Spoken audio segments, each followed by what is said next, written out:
I stayed conscious between my last lifetime and this one. And I remember everything that I went through and that a lot of us, I believe, go through from when we take our last breath until we are reincarnated into where we are right now. Mariko, Frederick, it's a pleasure to have you on Passion Harvest, and I can't wait till our conversation today. And I love everything that you do. So welcome to Passion Harvest. Oh, thank you so much for having me. I'm really excited about our conversation today.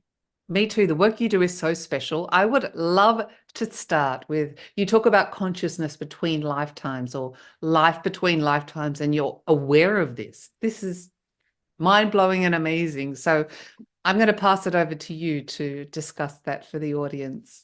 Yeah, so it's funny that you say that because I didn't know that not everybody remembered that. I didn't know that people didn't stay conscious between lifetimes. And I've always been this way. So it wasn't something that ever felt special or different. I just assumed we all remembered and that maybe we're just not talking about it. Um, but yeah, for me, I stayed conscious between my last lifetime and this one. And I remember everything that I went through and that a lot of us, I believe, go through from when we take our last breath until we are reincarnated into where we are right now. And I did. I thought that was normal until I was about 19 and someone told me that it wasn't. So it's been a journey. So we're living, we're either living now or we have had multiple lifetimes. Does that mean you remember all your lifetimes or are aware of them or consciously aware of them? Yeah, I'm Oh my consciously gosh, sorry to family. interrupt. Wow. Yeah, no, so it's weird because we say past lives, but and this is where like I've experienced it and it still blows my mind and I still can't wrap my head around it, but technically it's parallel Mhm. because time in linear fashion, we experience it linearly, like past, present, future, yesterday, tomorrow, but actually all timelines are happening now because the only time is right now, which I still experienced it and still can't wrap my human mind around that, but that's the actual truth. There is only right now. We experience past lives because there's multiple timelines happening. So when I talk today, I'll talk about past lives, but in my experience, so when I died in my last life, I went into what happens in between lifetimes. And so I went into the astral realm, which is a realm of light and love and just emotion. And it's a whole world made of light. It's where we see our family, we're reunited with animals, things like that. I'll go into more detail. And then after that, I went into the causal realm. The causal realm is a realm of thought and idea. It's where ideas are created. It's where not just a thought is created, but the beginning, the idea is created. And I went there in that realm because there are higher realms and there are lower realms. So I went into the higher realms. And we can get to that later. We're kind of like diving right in here. But that's where I was given the experience of my lifetimes. So it's not that I just was born remembering every detail, it's that I actually had a life review in that lifetime where I got to see all of my lifetimes because I was asking for the higher teachings.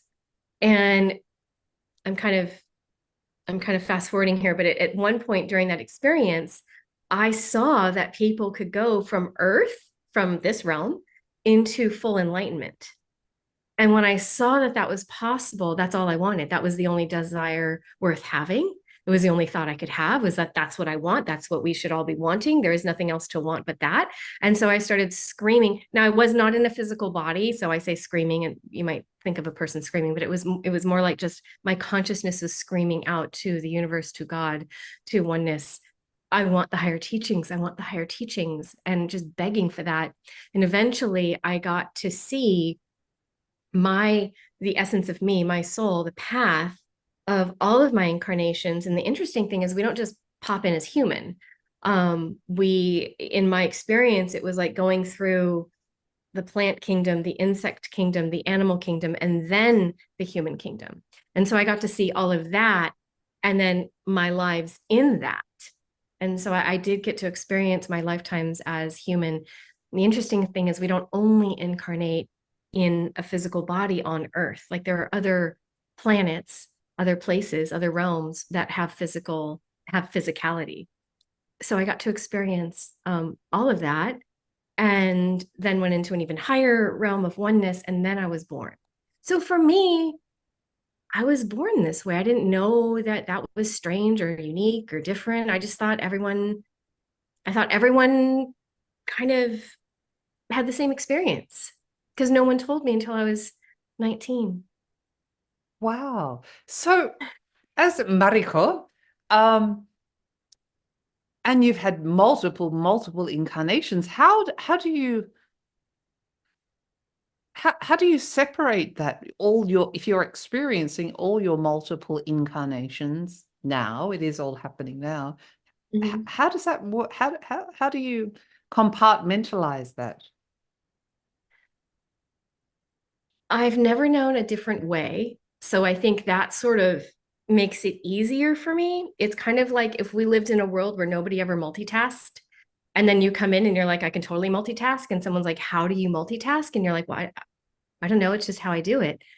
It's kind of like that. I've never known anything different. Now, the difference for me is, again, things that I just didn't, I thought it was normal for everyone. So sometimes I do kind of lean into or feel a different lifetime. Um, and I just thought it was, I think the way that I processed what was happening was that I thought it was just normal and that we all experience this and just nobody really talks about it. Maybe I learned at a young age it was taboo to talk about. Turns out it wasn't. It was just that people didn't maybe remember. But for me, for instance, this is kind of a fun one that I love, and I don't know exactly the timeline, but for me, I have this part of me that I jokingly call my Cro-Magnon woman.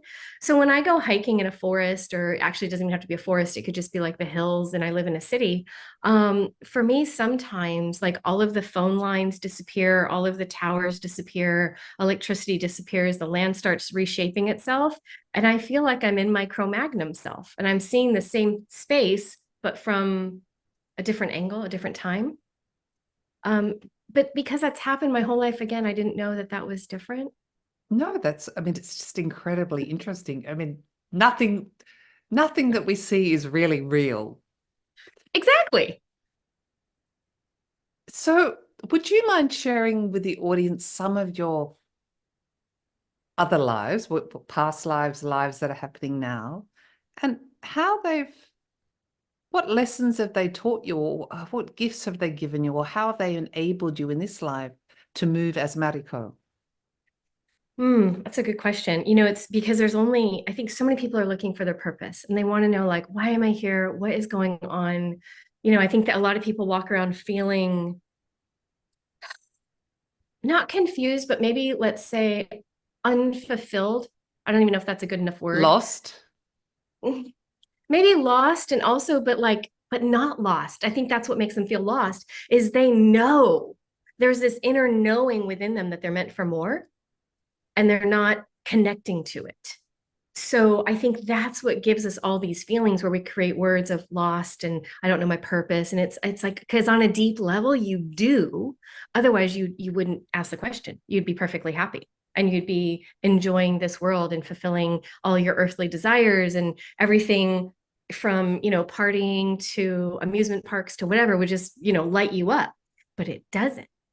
And so I think the question is, why am I not as excited about life despite all of the things we have on this planet, despite everything at my fingertips?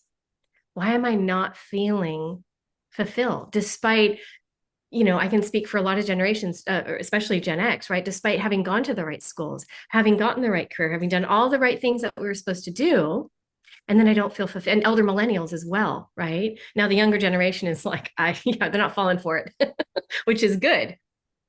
So why, if we followed all the rules and did all the things that we're supposed to do, why didn't we find our happy place? Because you're waking up, because you're starting to realize, wait, this world isn't as real as we thought. Getting things will never bring you happiness, money, cars, houses, even relationships, right? Getting married, finding your soulmate, having kids, all that. It's beautiful. And you and I we were talking before that. We're both parents. It's beautiful. But does it complete us on a deep level? No, it doesn't. Not, I mean, maybe for some people it does, and that's beautiful. And then there's people who are here. I'm not going to say it's better than being a parent, because being a parent is just, it's a beautiful experience. And I think some people, they are here to be parents. Absolutely. That's what they're here to do. And then there's people here to do something different. And it's not better. It's just different. Then there's people here who are part of a different type of awakening. And yet they're experiencing the awakening first, but they're doing it in a way that feels unsupported, because we don't have all the answers, because we live in a world where we have this multiple choice of what are you going to do when you grow up? Not who are you? Who are you here to be? How are you here to usher in a higher age of being? Nobody's asking us that in kindergarten. Nobody's asking us that on our college applications. It's all about, what are you going to do? And speaking from a lot of people's experience, what are you going to do to make your parents proud, to make society proud, and to make money? All of which, when you take your last breath, it's not real. So I think that what's happening when people have that feeling of, I feel lost, it's that there's a part of them that actually they found. And they're trying to communicate through that piece of them, that the soul, the aligned soul within, that says, I'm here for more. I'm here for more than to play human and to do all the human things until I die. And when you start to answer that call, that feeling, are you really lost, or did you find something? Because I think you found something. Are you feeling lost, or are you losing the human? And then can you let yourself lose the human, stop acting so human, start acting more aligned with the soul? You don't have to know what that means. You don't have to have a human answer, because you're not going to find one. But can you say yes? And so for me, a lot of it is like a surrendering of, when I have a feeling I'm meant to do something big, I'm meant to do something more. I've known that since I was a little girl. It scared the crap out of me, because all I wanted to do was be normal and fit in. I mean, I kind of joke, like, call it my Cro-Magnon self, but like back then you had to fit in with the tribe in order to survive, right? You couldn't just be a lone wolf and survive. So I feel like our brains are hardwired. They are hardwired to survive, to not die. And when you start to separate from the pack, you could die, right? That's just like basic brain stuff, right? So I think it applies even to the path of enlightenment, the path of awakening.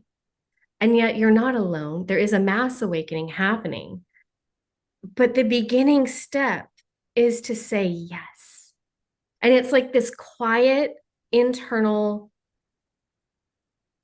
yes, okay. It's almost an agreement with the universe. This is uncomfortable. I'm asking what I'm here to do. And see, the thing is, our human minds want an answer. What is my purpose? And then you want to hear an answer like, well, your purpose is to write your book, produce your podcast, go speak on stages around the world, run retreats, make $1 million, and live a happy life. But see, that's not the answer. Might be the result, but that's not actually the answer. So when we, but it's the human answer that we want, right? Does that make sense? Because that's what we want. We want to feel satisfied. We want to know that we're going to be okay and that we are going to survive. It's that the brain, right? That kind of Cro-Magnon brain inside of us going, am I going to die? But we don't get that answer right away. And yet that's what people want. So when we think about, what is my purpose? What am I here for? Why aren't I feeling fulfilled? I think the question that you want to be asking yourself is not what does that look like in my human life, but who am I? Who am I? And you ask yourself that, who am I? Until your soul answers back. Again, your soul's not going to answer back with, well, let me tell you, Luisa, you are going to be a famous podcaster and you're going to be known around the world and people are going to love your work. No, that's what you're doing with who you are, right? But our human minds want that fulfillment, and it wants to feel safe. But who am I? And then you start to spark that awakening within your soul. Now that's who you are. Once you are solid and this is who I am, and I'm not going to sugarcoat it. It's not easy, because it's not like everybody's having this conversation. Now, a lot more people are having this conversation than they were 20 years ago, 25 years ago. But the next question is, okay, this is who I am. And who I am is a frequency. It's a vibration. It's a love. It's joy. That's who you are. And the next question is, okay, this is who I am. How do I want to share this? How do I want to share this with the world? How do I want to share this with the community? How do I want to share this with myself? And maybe the answer is, for some people, you are getting married, you're having a family, and you're just creating love, and you're bringing up the next generation of beings. And maybe the answer is you need to go out and publish your book and do your podcast and speak, and or go out for the if you work in a corporate situation, maybe the answer is you need to go for the next level in your career. You need to climb the ladder because we need more high conscious leaders. I don't know the answer for everybody, but that's where you have to surrender first and say, well, who am I? Because even if we see, this is the thing, even if you get to the doing part and you get the success and you get the money and you get the kids and the house and all things, you're not fulfilled, because no one ever taught us to ask the question of, well, who are you? And then who are you leads to, how do I want to express myself? How do I want to be and express the greatest version of me, the soul, with all of my gifts? We don't get asked that question. So you start asking yourself now, who am I? Once you feel that, oh, okay, I surrender to that. Now, how do I want to share this? What do I want to do with this? And then when that intuitive hit comes, start getting into action. Then you get to do, but you are doing in alignment with your soul.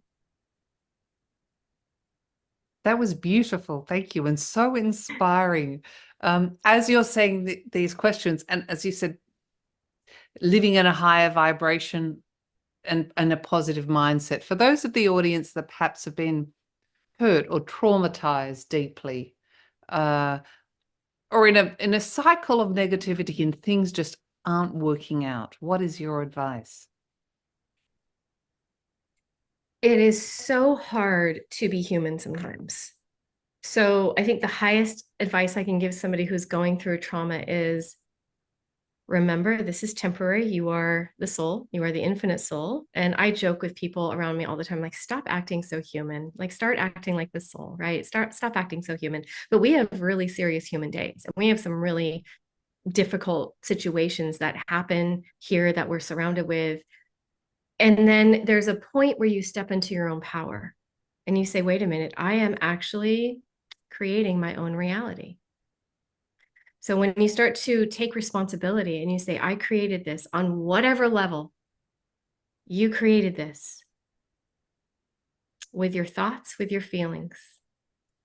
And I would ask myself, and I've created a disaster. I mean, I created all kinds of messes. I mean, I'm not speaking from, not Me having too. experience with things. Like, I was a pro at creating lots of things that I look back and I'm like, what was I thinking? Oh, whatever. I was being human and I created a lot of things. Now I ask myself, well, how do I like the results of my thoughts and feelings? Are they working for me or are they working against me? If they're working against me and who I know myself to be, the vibration within me that's here for something more, what am I going to do about it?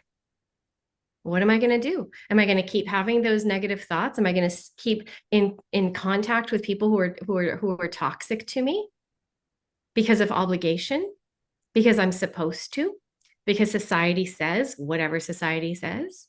Or am I going to write my own script for this life? Am I going to write my own story and decide that in my story, I get to save myself? No one's coming to rescue me. I get to step into my full power. I get to step into my full potential, and nobody but my own mind can stop me. And when I started to take responsibility, and I'm backtracking here, but I was told at one point, because I was very sick, and some people know this about me, but I also had a near-death experience at 29. I was injured by somebody. And then on top of that, I didn't know it, but I had contracted Lyme disease. And it ended up going to my brain, and I had a lot of neurological problems. And at one point, my doctor told me that I would probably be able to do like pottery, and before that, I was practicing alternative medicine. I had worked in a neurotrauma intensive care unit. And so I was used to being very busy. And then at one point, I had so much neurological damage. She was saying, preparing me that when I should probably take up pottery, have a hobby in my life. And I realized that that was the talk, that I wasn't going to get better. And I was like, oh, F that. I don't think so. I'm like in my 30s. This is not the end. And so mentally, I saved myself. I got it in gear and I was like, oh, no, no, no, no. No, this is not happening this way. This is not the story I'm writing for myself. And so I went all in on the belief that I could get 100% better and that I could live the assignment on my soul, that I could be here to help up level humanity and do whatever that meant. And I knew I was meant to be on stages because I'd seen that. I just seen that vision so many times and I surrendered to it. Even if I had to be in a wheelchair, I was like, I will be on stage because I had trouble walking and talking and I was having mini strokes and different things were happening for a long time. So you have to be your own rescue no matter what anyone tells you, no matter what somebody else believes about you, no matter what the world believes about you, you get to rescue yourself. And you have to do that right here, right in your mind. That's the only place. What are you thinking about? What are you feeling? Because whatever you're thinking about, your feelings are right there. So if you're thinking something really beautiful, then you're going to be feeling it. If you're only thinking and feeling negative things or letting the world tell you what to think and feel, it's not going to happen for you. And you're going to always have that feeling that I'm meant for something more and I'm lost. It's a moment of you taking charge of your life and saying, no, thanks. Everyone around me might be playing human. That's cool. I'm not going to do it anymore. I'm going to surround myself with people who are here for more. I'm going to surround myself with people who are here to wake up the world. I don't know what I'm doing. I feel lost. I feel confused, but maybe that confusion is my awakening. Maybe that feeling of lost is actually the spark that I need. Instead of doing the whole pity party, and I've thrown many pity parties, I've invited people to my pity parties. I mean, haven't we all? You know, and yet you have to kind of say, all right, I'm going to do this by myself. I'm going to choose me. And then I'm going to find my tribe who is also going through this. And maybe they're a step ahead of me. That would be ideal. Maybe some people are one step behind, but we're all on this journey together. And then you start to surround yourself. Well, Paramahansa Yogananda, a saint from India, used to say, environment is stronger than willpower. And man, is he right. You have to surround yourself with people who are shifting into that higher frequency. Oh my gosh, that was so inspiring, and I just loved everything you said. Thank you. Can't wait to rewatch that. That's really what was needed, I think, for me and for the audience. I'm backtracking. If you are conscious of your alternate lives, do you know their story, where they lived, what century they lived in, all those sort of details? I can't tell you like the date. I can just tell you. Well, so the interesting thing is, here's the funny thing. So when I died in my last life, I was a man. I had a young daughter. I think I was in near my age right now, like in my 40s. And I think that's when I died. I could have been younger. I don't know because everyone kind of got started a lot earlier.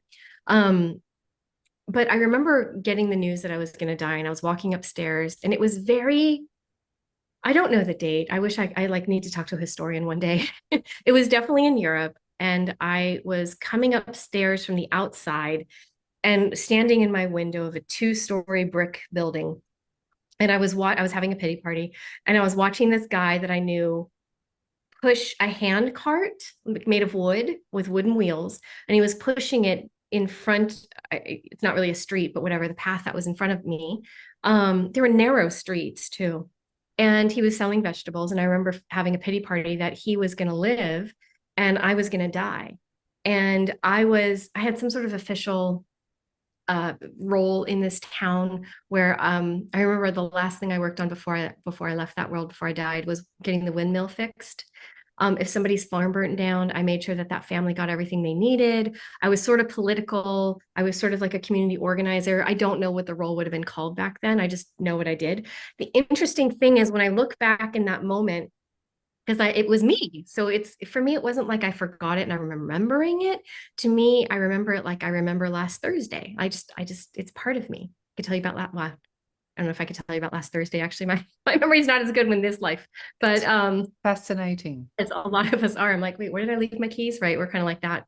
But when I think about this moment, I felt as modern as a person standing in a high rise in their Manhattan skyscraper apartment. I felt so modern. And then when I look at it, I've got brown pants, a linen shirt. Things were pretty basic back then. I remember details like it was cold, but it wasn't cold enough to have a fire. Um, I remember my furniture. I remember all of it. And I felt very modern, very successful. And that was actually the lifetime that when I did leave, first of all, dying felt very familiar. Even though I did not want to leave, I was fighting for my life. And I remember the details that my sister at that time would take care of my child because I was a man in that life and my wife had died. So she was going to be on her own. And I remember knowing my sister, not the sister in this life, but in that life I remember my friends and family standing behind me and around the bedside. And they had moved my bed into the living room. And I remember taking my last breath and then leaving. And the interesting thing is, they showed me after I died. And I want to get really clear on this because people sometimes get confused. So when I died, I basically died with an assignment on my soul. And they showed me what my potential would have been had I said yes. And so I said, okay, I'll do it. Put me back in. I'll go back. I'll do it. I didn't know. And they said, you can't. It's too late. You died and you'll never be that person again.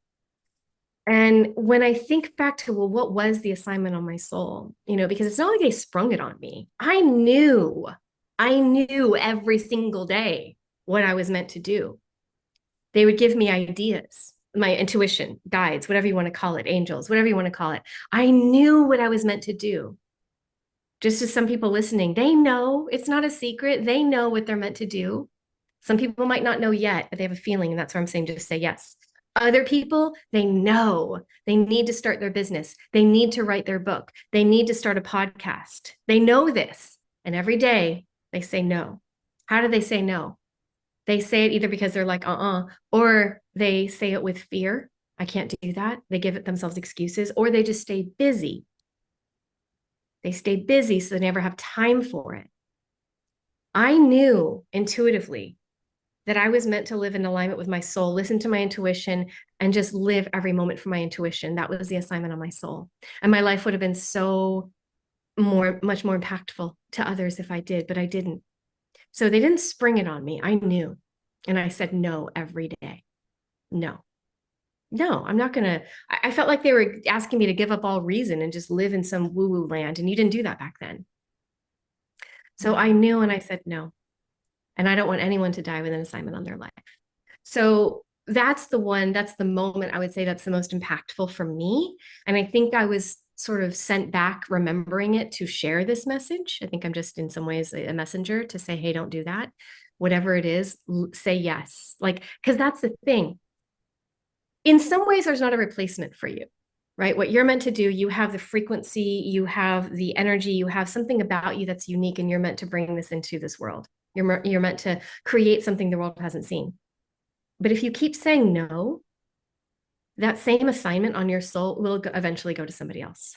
Will it be done the exact same way that you would have done it? No. But if you say no long enough, it'll get passed on and you'll see your dream with somebody else. You'll see your idea that you never spoke out loud. You'll see all the things that you were meant to do, and you will eventually see someone else living the life that you were meant to have because you said no. So I ask you just to say yes. I don't care how scared you are. You can whisper it. You can say it in your mind.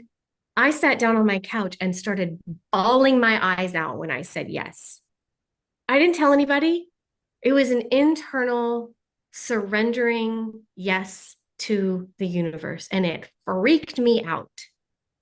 I didn't know what I was saying yes to, but I knew what I was saying no to. I was saying no to staying in my comfort zone. I was saying no to whatever path that I thought I was going to be better at creating than the universe. And that's scary. That's our human going, don't do that. You will die if you do this. Because again, our brain's function is to keep us alive. And that means stay in your comfort zone. Stay with what's known, right? Don't eat that plant. Yeah. Know what that is. I understand that fear. My gosh. Yes. Yeah. Just do it. Just do it. And so, yes, I did live a lot of other lives. I remember living a life as a knight. Like I had armor, I had the knight armor. I don't know what it's called, but I had the, I guess like the chain mail and the knight helmet and all that stuff. And I remember that was really like one of my worst lifetimes. Oh my gosh, I was so lonely and cold. Everything around me was cold and damp, and I felt completely empty inside, completely empty. And I remember having a lifetime as an actress on a stage in a theater, almost like Shakespearean time. Oh my gosh, that was one of my funnest lifetimes. And it was so cool because when I did die, I remember doing my life review and just watching it like, I am marvelous. I just loved the role I got to play. And the cool thing was I didn't miss it. I wasn't like, oh, I want to go back. I think I may have died as an old woman because I wasn't like, it was just like, that was the most marvelous lifetime. I was marvelous. Everyone around me was marvelous. Every moment of that life, I just embraced it and I loved it, right? And then there was a lifetime. I mean, I'm not tooting my own horn. I'm just saying I really lived full out and I had no regret. And then I had lifetimes where I was a terrible person and I was living all from ego and I was greedy and I was just a terrible person. And that went on for a long time, right? And then I would incarnate again and again and just live. I was watching myself start to live more from my soul and less from my ego. And that's really what it comes down to. Are you ego aligned or are you soul aligned? Every day we have a choice. And every day we're making that choice consciously and unconsciously. So I watched all of those play out. Some of my favorites were actually in the animal kingdom. One of my favorite lifetimes before I incarnated as human, actually, was as a wolf. And I remember the snow underneath my paws. I remember my role. And I don't know much about wolf. I don't know much about, actually, we had a wolf hybrid dog once, but we didn't know he was a wolf hybrid till after he died, but he looks like a wolf. I don't know, we can catch on. But I, in that lifetime, I remember my role. I wasn't the alpha, but I felt like I was the one to enforce all the rules. I was like the police officer. Like if someone was out of line, I would be the one to go in and put them in order.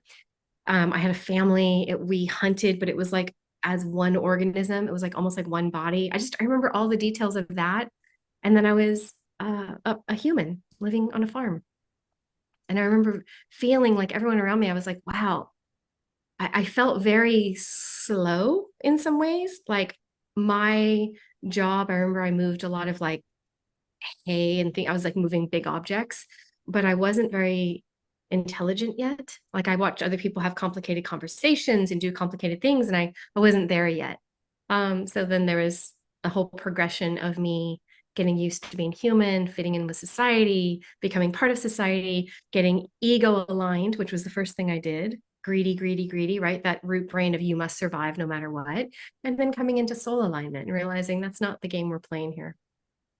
We're here for enlightenment. It's so interesting. So I think you just answer my question. What is the point of all this incarnation?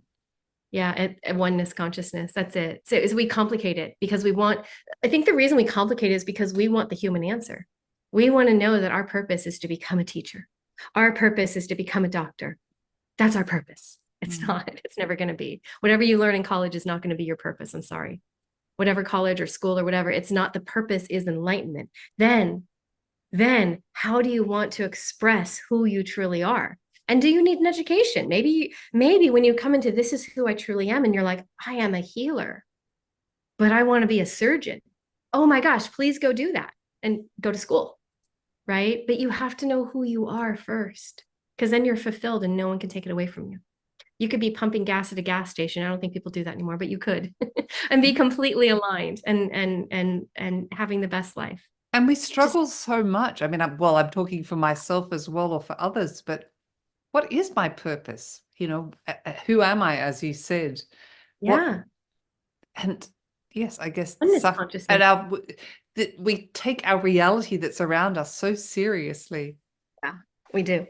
I can speak for myself because I just laugh at myself and I was like, oh my gosh, I was so dense. I was so dense. And we all are because we're experiencing density here. And then once you start to wake up to the light within you, you start to experience the light. Now the density wants to come in and bring you back down. And you've got to fight against it. And it's a difficult thing because that means that maybe you have to look around and say, who in my life, what in my life is holding me back from my highest potential? Now, the only one that can do that is you. So you are the one holding you back from your highest potential because of the choices you're making. So again, are you hanging out with people that are really living it up in this density and they love every moment of their human and their density and all the things? Or are you hanging out with people who are awakening and going, this world is not so real. We do get to create our own reality. And what does that mean for us? What do I want to do with who I know myself to be? Because the doing comes after the being. Are you hanging out with people who are awakening? Or are you hanging out with people who are enjoying the density? And one is not better than the other. People that are in density are perfectly perfect where they are. But if you're waking up, what are you going to do with your time here? Are you going to keep waking up or are you going to keep going backwards? Because it is so easy to roll downhill. Oh, yes. I've got so many questions to ask you, but I just want to touch on what you just said. You mentioned that there were higher and lower realms. What does that mean? Yeah. So there are higher. So again, one of those things I just sort of was born knowing, and I thought everyone sort of knew. So Earth, in my observation, my experience in between lifetimes, Earth is a C average planet, meaning like A through F grades as far as school. We're like a C average. We're not that great, but we're not that bad. So, but we're all one. So if we think of oneness conscious, we think of all the realms as one body. An A student might be at the level of the eyes, and then a lower realm being might be at the level of the knees, our toes. Well, we don't want to chop off our toes or our knees. It's not bad, right? It's just lower, but we're all one. So there are beings that are incarnating who have already gone past Earth. They've already incarnated here. They don't need to come back. They're in the higher realms. They come back here because they're here to usher in a higher age. So they are higher realm beings. They're more comfortable in the higher realms. They come here. They're just kind of like, this place is strange. I don't get why everyone's so excited about partying and spring break and all the things that excite most people. And they don't fit in. They never have. They never will. Sorry to tell you, if you're waiting to fit in, it's not going to happen because they're from the higher realms and they're here for something very unique. And they're here to birth something that the world has not seen before. So the problem with having a multiple choice option in school and in life is that it doesn't leave room for the people who are to create and birth something new. So if none of the things that are available to you light you up, you might be here to create something the world hasn't seen. How do I do that? You start saying yes. You start saying yes. It's a very simple thing. And then you start getting more ideas, downloads, your intuition starts talking to you. So the higher realm beings are here. The lower realm beings are graduating from the lower realms. They graduated. They tried harder. They got out of the lower realms. They've come into a C average, right? They're no longer a D plus student. They're a C minus student. They're here. Now, some of them are graduating and they're like, okay, I'm a C minus student and I'm going to keep working harder and I'm going to be a better person. And then some of them are living their best life and they are going back downhill and they're becoming a D student and they're wreaking havoc and they're causing, wars. They're hurting people. They're causing genocide. They are doing all of the really atrocious things that we see on this planet because they're living in full alignment with who they think they are, because who they truly are is oneness consciousness, but they don't know that yet because they're from the lower realms still. So they're in alignment with that frequency from the lower realms and they want their comfort zone here. So they're going to create their comfort zone, which is havoc, which is wars and genocide and, street drugs that are being created. Because some of them are very talented. They're not lower beings. Just to and lower clarify, you're talking about human incarnations. I'm talking about Humans. people. Yeah, People. I'm Okay. talking about people that Not we would galactics or extra. You're talking. Okay. I mean, not yet. Not yet. We have. Okay. That's a whole, yeah. So let's just say humans. Yes, they're just humans here who are behaving in alignment. Everybody's behaving in alignment with, no, okay. Lower realm beings, it's easier for them to behave in alignment with the lower realms because it's easy to roll downhill. Higher realm beings are here. So they're wreaking havoc. They're creating a lot of the bad things. And I don't want to name all of them because we see the bad things on the news because the media focuses on all the lower realm being activity. So we don't need to focus on that. We already know what's happening. And that's one of the problems with the media is that they focus on what they think entertains us, which is, again, that basic brain of will I survive? Fear. So if they flash out a lot of things that are terrified, we're glued to it because we want to know if we're going to live or not, instead of moving away and just living our best life. Different topic, but that's what happens. So you really want to pull away from that drama and then say, who am I? Oh, wake up. Okay, higher realm beings. Now we got to talk to them.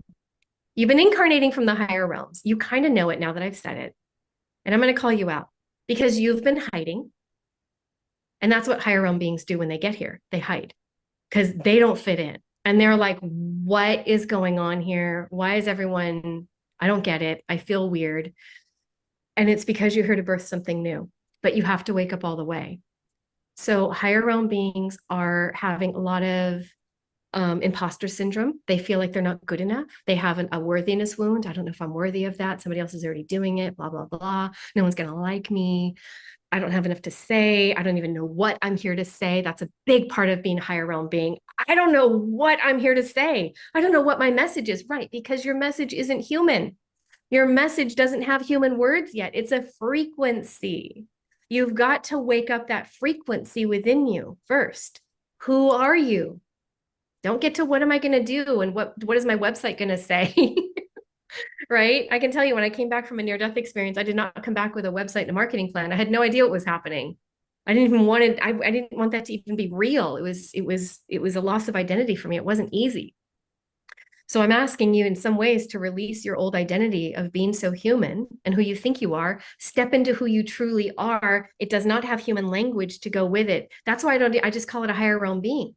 Because if I were to name it, now I'm giving you a new identity. People want to know, am I Palladian? Am I this? Am I that? And I'm like, not going there because now you've got another identity. And in the end, you are not here to adopt one more identity and role. You're here to shed everything you think you are and just be enlightened in oneness consciousness.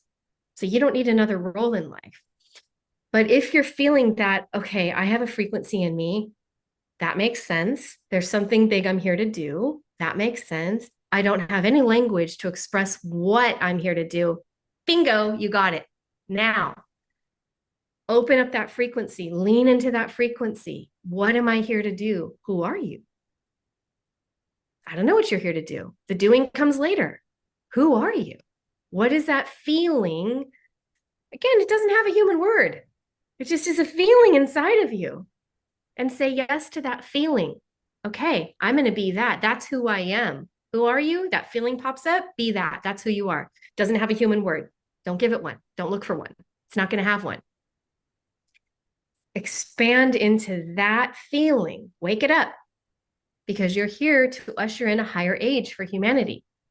Because as we do that, the lower realm beings also get scooped up. They go into a higher age. We're bringing Earth into a higher age right now, and you're a part of this plan. You're not here on accident. You didn't accidentally incarnate on this realm. You're here. Wake up, get to work. But the work is not the doing yet. The work is within. The work is saying, okay, yes, I'm going to do this. I'm here for this. I'm not going to waste another moment of this life. I'm not going to die with an assignment on my life. I don't care how old you are. I don't care if you're 85 and listening to this. Say yes. And watch how the universe responds.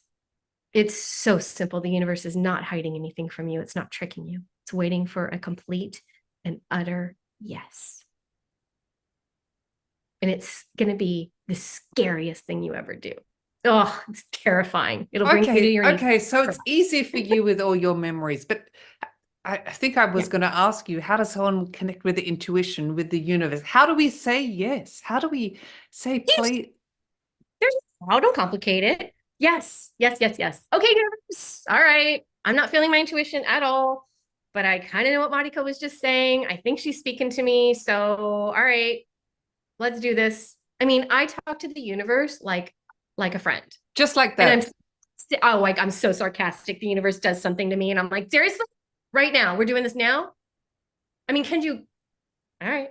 Like I talk to the universe like a best friend. I'm not reverent and I'm me because the universe is me expressing through me. We are the universe in expression. The universe is expressing itself as human, wanting us to come back to oneness consciousness, waking up.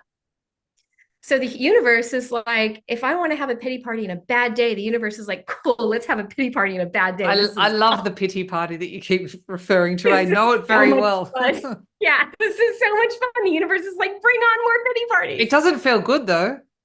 Well, no, but it doesn't care. The universe is impartial. God is impartial. God is love, but God doesn't mind. God is not human either. God is infinite reality. God is oneness consciousness. God is infinitely expanding love. So it's not as human as we like to believe, but God in our human essence is expressing through us. So if you want to go ahead and have a pity party or create a ton of drama in your life, you are full entertainment mode. This is awesome. Now, if you also want to take control of your life and go, I'm done, I'm going to be done with that chapter. Watch me write my hero story. Watch me. All right, universe. I'm going to say yes to the assignment on my soul. I'm going to say yes to the frequency within in me. I have no idea what this means, by the way, and you're freaking me out, but I know the answer is yes. Now you've already said yes. Now, what do you want in life? You want to know who you are. Cool. Do that every day. Who am I? Universe. Hey. Yep. You know, and watch how things happen. I always ask for answers and they tend to wake me up at 2 o'clock in the morning, 3 o'clock in the morning. And I'm like, seriously, can I sleep in a little bit? And they're like, nope, I'm up, you're up. Go, okay. So And it's it's a that quiet time. simple. And it's that simple. We're overthinking it. We We're over. complicate it, don't we? That's the imposter syndrome. I'm not spiritual enough to do that. Oh, somebody else in my world is more spiritual than me. I can't possibly. Oh, please get over yourself and just start chatting with the universe. Start communicating. My favorite way to communicate, because I need documents because I don't remember things well, I need it written down. So I journal back and forth with my guides. I'm like, hey, guides. I'm a little nicer. I'm like, hey, to my highest, because I want to speak to the very highest guides. There's also intergalactic guides, but I want to speak to my highest and lightest enlightened guides. And I'll say, hey, thanks so much. Thank you for being here with me. Thank you for guiding me and sharing with me and showing me the way. I have a question today. Okay, so writing this down. What? I feel like there's a program coming through. I'm thinking, who am I? Blah, blah. I'm asking questions about my business. I'm asking questions about my life, my daughter, whatever. And then I sit there with a pen and the answer just starts coming through. Oh, which is great because now I've got it written down and I can remember it and I can read again what I heard. That's how I like to, I mean, and I do talk to guides like immediately. It doesn't have to just be through that. But a lot of times if I want it documented, I'm like, and they talk too fast, by the way. Oh gosh. So I'm like, slow down. I'm human. Slow down one at a time. And then I get the whole thing written down because the way that I actually communicate with them is through the causal realm, that thought realm. So I call it a thought wave. So it's like a wave of thought coming all at once. Everything that's meant to be expressed and felt and known happens like that. And then I dissect it into human language. But when I like to communicate that way because then I have it written down. So I like journaling back and forth. You can do it through meditation. You can do it through walking. You can do it through surfing. It doesn't matter. Just do it. I know people, some of my old clients have had the best conversations with the universe as they're dropping in on a wave. I live here in San Diego, so there's a lot of surfing. For me, I think in the beginning it was climbing. I was a big rock climber. And when I was climbing, it was That's like, wow. hard. I've done that before. And That's really hard. oh, I started when I was like Physically, yeah. 18. Yeah, I was young when I started. I moved to the mountains just to climb. I was just a climber. And that's ultimately I ended up getting that's why I actually got bit by the tick and all these things happened. And so I haven't climbed in a while. But yeah, so it starts with that yes. Don't overcomplicate it. Listen to your intuition. I don't have an intuition. Well, why don't you journal? Or why don't you just take control? Because I know you're a control freak. So why don't you just take control? And then another thing I love doing is just scripting out my life, just writing down everything that I know is going to happen, making it up. You know what? Like if you think of like God, if you think of like the universe, God, however you want to express it, it's all perfect. Writing the script for your life, just be like, can I borrow that pen? Let me just write a few And things down start writing. and start writing your own life. What's going to happen in the next 6 months to a year? And watch it happen. Now be And do you careful. have to really believe it? This is probably a Yes. manifest. Yes. You've got to go all in on yourself. Can you fake it till you make In. it? No, you've got to feel it till you create it. Right. Feel it. And see, that's the thing. It's a very alone process. The process of enlightenment is sort of an alone journey. That's why you have to be careful who you surround yourself with. There's a lot of people out there who are not awakened, and that's perfectly fine. And there's people who are pretending to be awakened. And there's people who are just not awakened. It's not a comparison. It's not a competition. It's It's just, it just just about, is. it just is, and it's all perfect. And then you sit in your house and you say, okay, regardless of where somebody is or is not at, I don't care. Who am I? What's the frequency inside of me? Let's wake that up. My truth, my soul. Not the what am I going to do? How am I getting into action? But get into the action of remembering who you are as the soul. Wake up that frequency. Don't ask for human words. Oh, explain it to me. Oh, please. Don't get the human words. It's what we want. And I'm joking with myself because I always wanted that. It's not going to happen that way. It's not. So our job, the only thing we're here for is enlightenment. That's the only thing that's worthy. When you take your last breath, and I've done that twice now that I fully recall, the only thing you're going to want to have done is come into soul consciousness. That's all. Anything else is extra. Did you live from love? Did you live every moment from your soul? Did you live from joy? That's your indicator. Are you happy? Are you feeling love? There you go. You're in your soul. Or are you freaking out? Is your mind going a million miles an hour? Are you angry? Are you frustrated? Okay. All perfectly human emotions. Don't stay there. Don't stay there. You can have a bad day. You can have a bad month. Don't stay there. You can have big traumas in your life, and you don't have to spend your entire life healing them, by the way, to get ready. You're ready now. I don't care how much trauma you've been through. You're ready now. You're ready to step into your soul right now. And then as you do that, your traumas kind of become a lot smaller because you realize it never happened to me because I am the soul and I'm untouchable. It happened to my human experience, but I'm not that. You start to separate your human experience here from who you truly are as a soul. And the human experience doesn't have as much power over you. And then you start to create from your soul.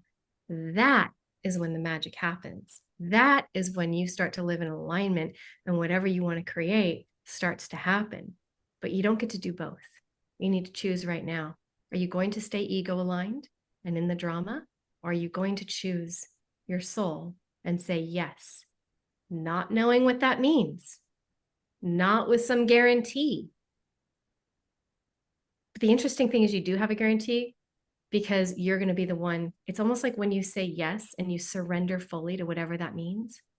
It's like the universe hands you the pen and it's like, cool, I trust you. You go ahead and write. Mariko, I just love how you express yourself or how you channel it, however it may be. It's so inspiring. I've got one more question, but first, where is the best place for people to find you or connect with you? I have a YouTube channel, Mariko Frederick TV. I've got Instagram at Mariko Frederick. I have actually what people might like is I have a astral therapy. So I created my own modality of healing because what I'm able to do wasn't out there. And it wasn't easy, you guys. I'm speaking from experience. When I tell you this was the hardest thing to say yes without knowing what was going to happen. So I'm able to travel into the higher realms. It's normal. I didn't know it wasn't normal. I've been doing this since I was a baby. So one day I was like, well, what if I bring people with me? The universe was like, yeah, let's do that. So I created what I call astral therapy. And it's where I work with people and I go into the higher realms where we go after we leave this world so that they can also experience who they are in between lifetimes. They can see who they are as a higher realm being, as a soul, and find their purpose and heal and just clear timelines, clear things quickly because we don't have time. We are here for such a short amount of time. You've got to get to work now. So I created my own modality of astral therapy for people to experience who they truly are as a higher realm being. So that's on my website. I have one for free to find your purpose. We go into the astral realm. You get to experience yourself as a higher realm being and clear whatever is stopping you. So I would say go get that. It's the Find Your Purpose free astral therapy on my website. So I would say that would be a good place for if you're feeling this awakening and you're like, oh, man, she's calling me out. Go get that. Go do that one. It's a very basic one as far as astral therapy go. I would say that is the most sort of the introductory level compared to what I actually do in a membership or with clients, but it's a good one because I want to get you clear on who you are and what you're meant to be. And I want to clear all the obstacles, because when you take your last breath, and I want to leave you with this, and from experience. So remember, I've done this twice now. I died when I was 29, and then in my last life. When you leave this world and you take your last breath, you realize that all those insurmountable obstacles, the ones that you're like, no, no, no, I can't get through that. There's no way. This obstacle is like, a 50-mile high wall by 100 miles wide. It's 2 miles thick. I mean, this is like you asking me to skip over the, Pacific Ocean in one hop. I can't do that. It's not possible. And then you die. And then all of those obstacles that are literally crazy, you can't do it, drop down to a little string 6 inches off the floor. And all you had to do is step over it. And you don't see that until after you take your last breath. So I'm telling you now, giving you the cheat sheets, that's what it's going to be like. How? Start saying yes. And all of it goes away. There's no obstacle. Beautiful.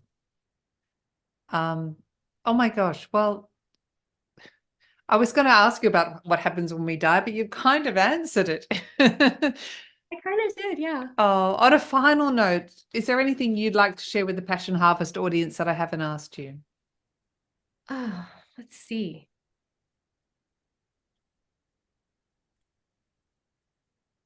There kind of is. This is a little different than I've ever done on a podcast, but I'm just kind of getting instructed to. So I do speak light language. One of my experiences in the higher realms was hearing for a whole lifetime all of the languages around the universe.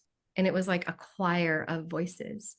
And I've never done this, but I'm being asked to do a small, quick activation, light language That would be activation amazing. for these higher realm beings that are sitting here going, oh crap, she's calling me out. I'm so hang on one more moment, because I was just feeling, no, I've said everything I need to say in human language, and now I want to just share in light language and activation to wake you guys up. So just very quickly. So let's do that. You don't have to do anything, just sit back. And I just want to kind of invite you, opening up a safe, beautiful circle, opening it up for all the listeners here. You feel seen, because I do see you. The universe has been watching you. You are ready. This is your time. This is really happening. And it's time for you to wake up to who you truly are as the soul. It's time to say yes. Let's get you to where you are, to a full yes. I think what we're doing is we're activating that yes inside of you. And again, it could be a whisper, it could be a thought. It's just a yes, it's a surrender. Mo kramani lag nikna hava mina lavash mana kana vavum pro mina lakina lava mikna. Opening your heart, opening that yes within you.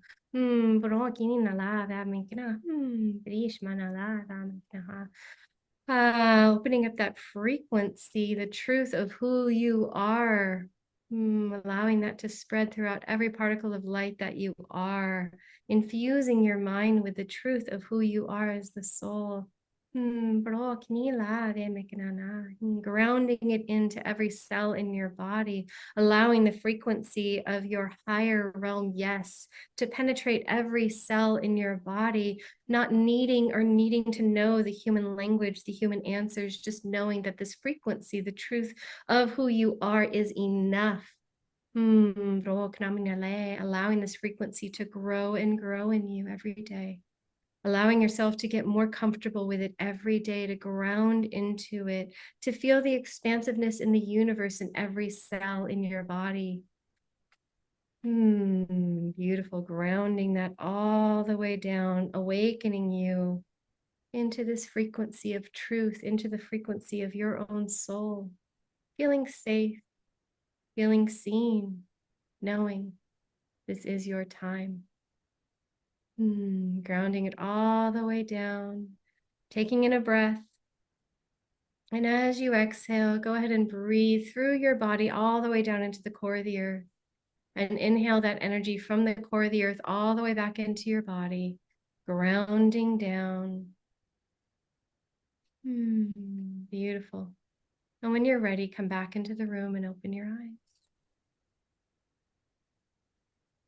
That was beautiful. Thank you so much. I lost myself for a minute there. Oh, you're That welcome. I was hope that helped. wonderful. Mariko, thank you so much for being on Passion Harvest. Wow, I'm still a bit blissed out, but Thank you. oh, what a I'm so delight to glad. have you on the show. It was so fun to be here. It was so fun. I'm so glad to connect with you and your audience. And I wish the best of luck for you and your expanding career and your expanding audience. And just thank you for doing what you're here to do, because it takes a lot of bravery and courage to just step out and say, okay, I'm going to do it. So thank you for Oh, also showing that way for people and thank creating a you platform for for your higher openness consciousness. and honesty. Wow. Yeah, sorry to interrupt, but thank you too. Thank you. Thank you. Okay, bye-bye. Bye.